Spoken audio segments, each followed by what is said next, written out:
Halo, Assalamualaikum warahmatullahi wabarakatuh. Pada video kali ini kita akan meneruskan video setup sound 5000 watt waktu itu, yang mana kita waktu itu di DLMS Wisdom itu kita sudah memakai 2 input dan 4 output. Nah, sisanya itu saya gunakan untuk speaker control atau side fill berikut dengan floor monitor. Yuk coba kita lihat dulu speaker yang saya gunakan sekarang. Ya, ini adalah speaker yang sering saya gunakan untuk monitor panggung.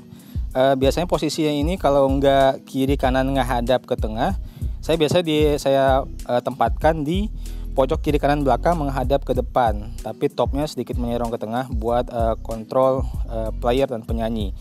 Dan kalau bila perlu, saya biasanya pasang juga ini. Nah, ada floor monitor di sini. Ini Yamaha DBR15. Saya posisikan di depan ini, kita ya biar ngeliat posisinya sebagai floor monitor seperti apa ya. Nah, ini dia tadi side fill-nya. Nah, pada video kali ini kita akan pasang dulu speaker control atau side fill ini. Kemudian di video berikutnya saya lanjutkan dengan pemasangan untuk floor monitor ini dengan sistem yang sama dengan setup 5000 watt waktu itu ya. Yuk kita langsung aja deh, kita mulai.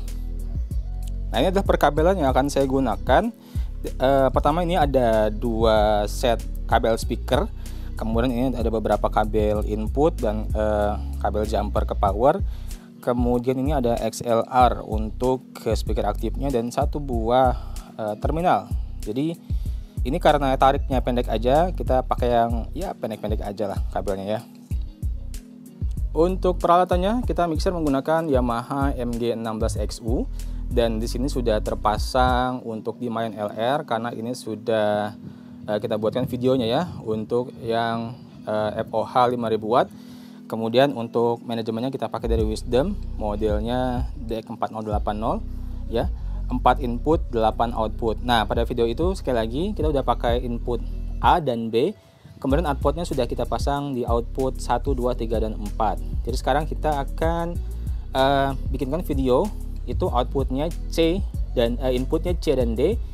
Kemudian outputnya yang akan kita kerjakan itu ada 5, 6 dan 8 karena speaker aktifnya cuma buat floor monitor tanpa sub. Kalau dia dijadikan side fill, speaker aktifnya itu biasanya pakai 7 dan 8 ya. Jadi kalian karena dia pakai untuk floor monitor aja, kita cuma pakai yang output 8. Kemudian untuk powernya, nah jadi power ini 4 channel. Saya biasa gunakan channel A dan B itu untuk FOH, dan untuk yang C-nya itu untuk sub control atau sub side fill, kemudian D itu full range-nya ya, seperti itu. Oke, kita mulai aja. Oke, kita akan mulai pasang. Untuk memudahkan aksesnya kita akan putar dulu ke depan.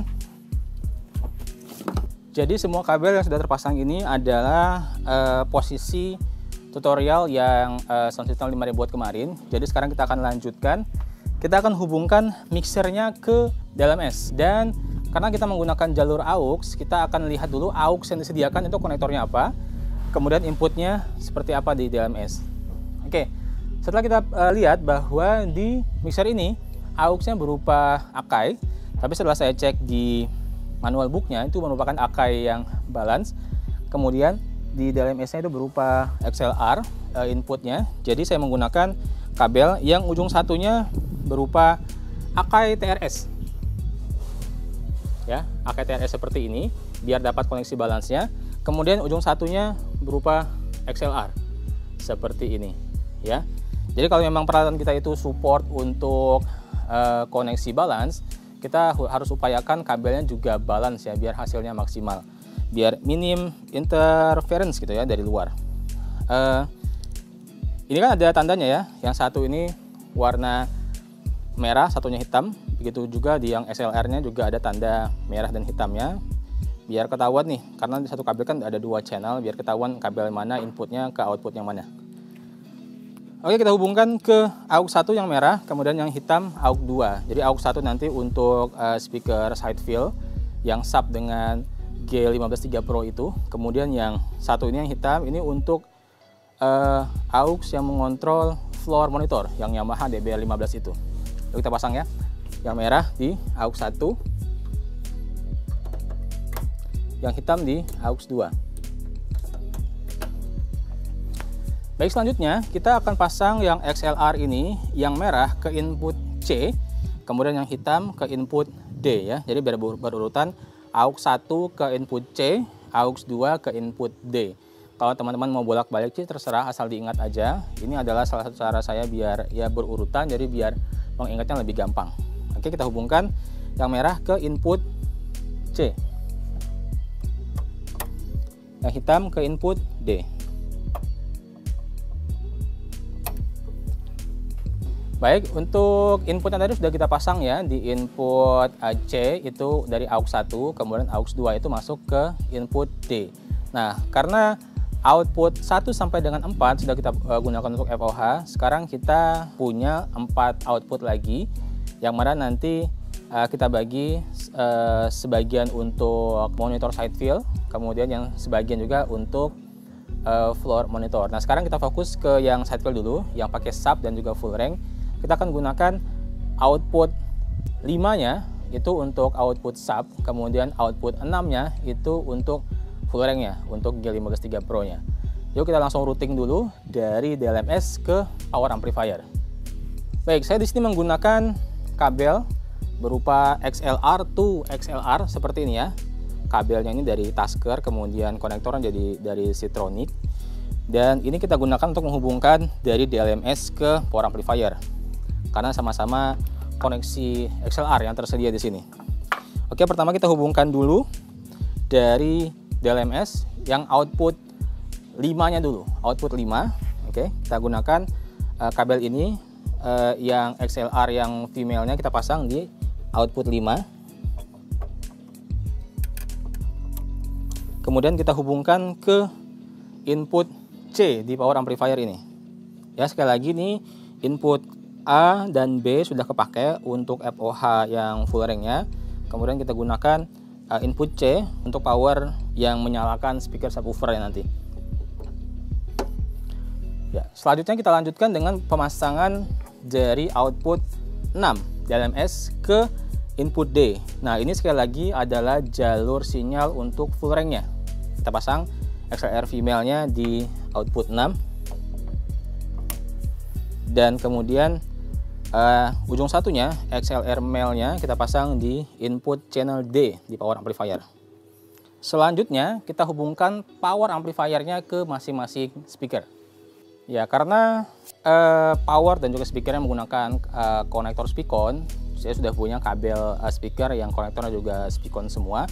Kita tinggal langsung pasang aja. Kita ambil satu dulu, kita hubungkan ke speaker subwoofernya. Jadi kita ambil di channel C, karena channel C nanti kita akan setting buat subwoofer. Nah, sekali lagi bahwa jalur AUX itu mono ya. Jadi walaupun channel stereo, AUX tetap keluar satu aja per jalur itu.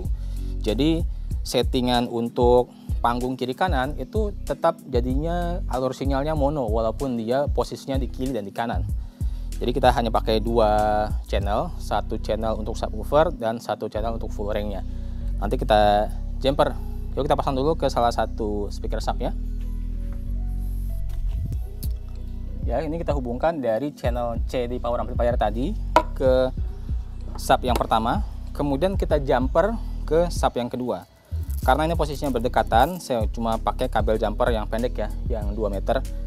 Kalau biasanya di panggung yang agak lebar, saya biasa pakai kabel speaker yang 10 meter biasanya.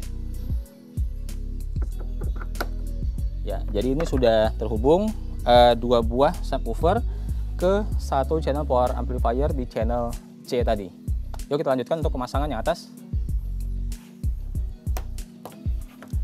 Dan kita juga akan pasang untuk speaker full range-nya. Di sini kita menggunakan channel D untuk full range-nya ya, yang G153 Pro-nya kita pasang dulu di sini. Kemudian kita hubungkan ke speaker full range-nya. Ya, baik. Jadi ini adalah channel power amplifier channel D yang kita gunakan untuk full range-nya. Kita pasang di speaker G153 Pro-nya. Kemudian kita jumper juga ke speaker yang kedua. Karena ini satu box 8 ohm ya. Jadi kalau misalnya kita jumper 2 box masih aman main di 4 ohm, yang mana per box ini 8 ohmnya 800 watt, jadi 4 ohmnya 1600 watt masih aman dengan power yang ada ini. Ya, routing semua sudah kita pasang dengan benar sesuai yang kita rencanakan. Sekarang kita lihat settingan di DLMS-nya. Yuk. Ya, kita putar dulu biar kita bisa akses dari depan.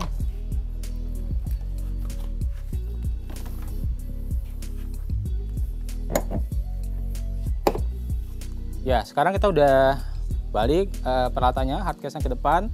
Sekarang kita akan nyalakan dan lihat settingannya, terutama di DLMS-nya ya. Nyalakan dari paling atas dulu, mixer dulu. Kemudian kita nyalakan DLMS-nya.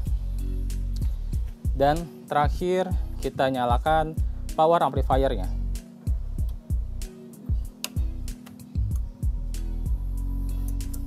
Oke, semua sudah menyala. Mari kita lihat settingan di DLMS-nya. Oke, baik, harusnya kelihatan ya tulisannya di sini. Nanti kita juga akan zoom sedikit biar jelas. Jadi sekali lagi, input A dan B, kemudian output 1, 2, 3, 4 ini udah kita gunakan untuk full range. Nah, sekarang kita akan gunakan C ini untuk input dari AUX 1 dan akan kita routing ke output 5 dan 6. Ini untuk sub, ini untuk full range. Yuk kita lihat dulu settingan di C-nya seperti apa. Tekan lama yang ini, ya, masuk ke menu edit. Gain-nya kita kasih 0 aja.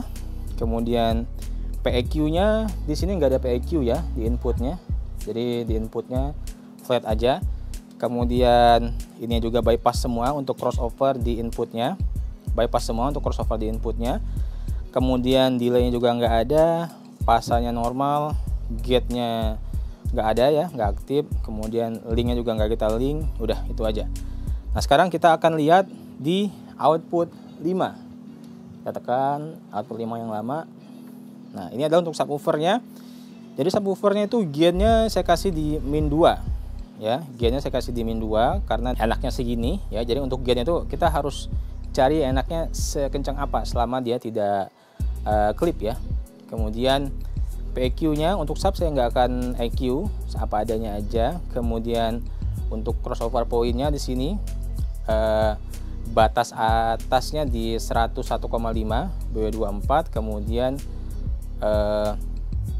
batas bawahnya di 39,3 BW24 juga, seperti itu. Kemudian untuk metriknya dia cuma ngambil dari C ya, karena dari C ini tadi yang dari AUX 1, karena jadi di sini C aja yang dicentang. Kemudian delay tidak ada, fasanya normal. Nah, ini adalah settingan limiter. Dia emang kompresor ya, posisinya di sini, tapi rasionya kita mentokin jadi limit, jadi dia jadi limiter. Thresholdnya +3, ke ni ya 1 dB, attack-nya 3 millisecond, kemudian release-nya 96 millisecond ya. Output link-nya tidak ada di link, udah itu aja. Oke, nah ini udah settingan seperti ini untuk subwoofernya, subwoofer, side fill atau kontrol panggungnya. Sekarang kita buka edit output 6, ini untuk full range-nya. Nah, gain-nya min 5 karena dia ini cukup kenceng ya, speaker G15 3 Pro ini. Jadi kita kasih di min 5. Kemudian PEQ-nya di sini ada beberapa. Kita bisa lihat bahwa yang saya EQ itu di 500 Hz, saya min 1, Q-nya 3, kemudian lagi di 2,51, gain-nya min 2,5, Q-nya 3 juga. Kemudian di 3,48 min 2,5, Q-nya 3,2, Q mah ya kurang lebih 3 sampai 3,2. Kemudian di 4,38-nya saya kasih min 3 dengan Q-nya 7,1. Kemudian terakhir di 12,12 kilo itu gain-nya min 3 dengan Q-nya 3. Ya, udah itu aja. Kemudian di crossover point-nya, nah dia HPF-nya di 130,9. Itu jomplang banget sama yang tadi di 101 karena fasanya tuh cocoknya segini ya. Saya nggak main delay, fasanya cocoknya segini dan respon frekuensinya ya lumayan lah gitu ya. Kemudian atasnya sebenarnya dia bisa sampai 20 kHz, tapi saya batasin aja di 18 ya, 17,95 dengan slope LR24. Selanjutnya metriknya dia ngambil dari C aja ya, sama kayak channel 5 tadi, dia ngambil di C aja. Kemudian delay-nya tidak ada, fasanya normal. Nah, ini kompresornya. Thresholdnya min 1, keninya 0, attack-nya 3 millisecond dan rilisnya 32 millisecond. Output link-nya tidak di link, ya udah itu aja. Langsung coba kita cek ya suaranya seperti apa. Oke, sekarang kita akan coba suaranya. Ini kita inputnya dari tab, kita masukkan ke channel 1 dan 2. Settingannya masih flat semua di sini. Kalau pen ini kita biasanya pen ke kanan dan ke kiri. Tapi kalau untuk aux ini nggak ngaruh ya, karena suara dia di aux itu mono, jadi pennya nggak akan ngaruh. Nah, sekarang kita coba PFL dulu, sinyalnya masuk apa enggak. Oke, sinyal udah masuk ya, levelnya juga cukup, peak di min 3. Nggak apa-apa, kita matikan PFL-nya, kemudian kita nyalakan dua input ini, dan kita akan nyetingnya di sini di knob aux 1, dia pre-fader, jadi nggak perlu ngangkat fader, udah nyala. Ini kita kasih di tengah aja, dan ini tengah bukan 0 dB ya, karena kalau 0 dB dia harus agak serong ke kanan dikit seperti ini. Situ kelihatan seperti ada panah kecil ya, panah kecil menandakan 0 dB nya di mana. Jadi 0 dB nya agak ke kanan dikit, tapi kita kasih di tengah aja ya, seperti ini. Nah, kemudian kita ke Sendmaster-nya. Nah, jangan lupa Sendmaster-nya ini untuk mengatur keluarannya dari mixer. Ini Sendmaster, kita buka mungkin ya 1/4 dulu lah, biar nggak terlalu kenceng ya, nanti kita gas ya. Kemudian kita lihat ke manajemennya. Aduh, habis, kita play lagi. Oke, nah sekarang sudah kelihatan ya, ada sinyal masuk di input C. Kita buka. Ya, sekarang dia sudah pergi ke output 5 dan 6. Karena mungkin levelnya masih kecil di situ, hanya ini yang nyala dikit-dikit. Kita buka dulu dari yang subnya ya. Oke, sekarang subnya udah kita buka, subnya kita nyalakan dulu subnya di sini. Jadi ini untuk sub, saya mentokin aja. Ya, itu udah kedengaran suaranya. Kemudian kita buka lagi output untuk gorengnya. Kemudian kita buka di sini. Nah, ini kita nggak akan angkat full karena powernya ini cukup gede ya, fullnya. Kita kasih di sini aja. Ya, seperti itu. Udah nyala. Oke, kita lihat dari depan. Oke.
Ya, itu tadi kita sudah habis cek sound ya. Jadi itulah hasil suaranya untuk setup speaker kontrol kita. Kadang kita kasih pakai side fill, kiri kanan hadap ke tengah. Kadang juga kita pasang di pojok kiri kanan belakang hadap ke depan, tapi full rank-nya agak serong ke tengah dikit biar kontrol ke pemainnya juga dapet. Ya itu, dan untuk yang floor monitornya kita akan buat video terpisah setelah ini, akan ditayangkan juga di urutan berikutnya. Dan terima kasih telah menonton. Oh iya, tadi setelah saya dengar itu saya revisi dikit settingannya. Jadi seperti ini ya, kita coba lihat dulu settingannya. Ada saya revisi dikit. Oke, revisinya tadi dari settingan yang ada itu Full ringnya asalnya kan cuma kita kasih setengah di sini ya. Ternyata kita kasih ke sini untuk cek sound yang dangdut karena masih kalah dengan subnya suaranya. Jadi untuk cek sound terutama yang terakhir ya, yang dangdut itu kita kasih full ringnya segini, masih enak aja suaranya. Ya itu aja. Oke, terima kasih telah menonton. Jadi itu tadi untuk memenuhi permintaan, ada yang minta gitu ya di kolom komentar untuk Bang itu setup kontrolnya seperti apa. Nah, jadi ini adalah salah satu setup kontrol yang sering saya pakai. Jadi kalau panggungnya apa ya, nggak begitu gede, paling cuma gini aja yang saya pakai, dan kadang saya taruh di belakang kiri kanan ngadap ke depan, tapi full ringnya agak serong dikit, udah cukup sih. Kalau untuk panggung kecil ukuran 48 udah gini aja seperti itu. Jarang banget saya pakai floor monitor kecuali kalau misalnya panggungnya rada gedean, kemudian memungkinkan untuk dipasang floor monitor ataupun player yang minta, baru saya pasang floor monitornya. Dan gimana cara nge-setup floor monitor di sistem saya ini, itu saksikan nanti ya di video selanjutnya. Terima kasih. Assalamualaikum warahmatullahi wabarakatuh.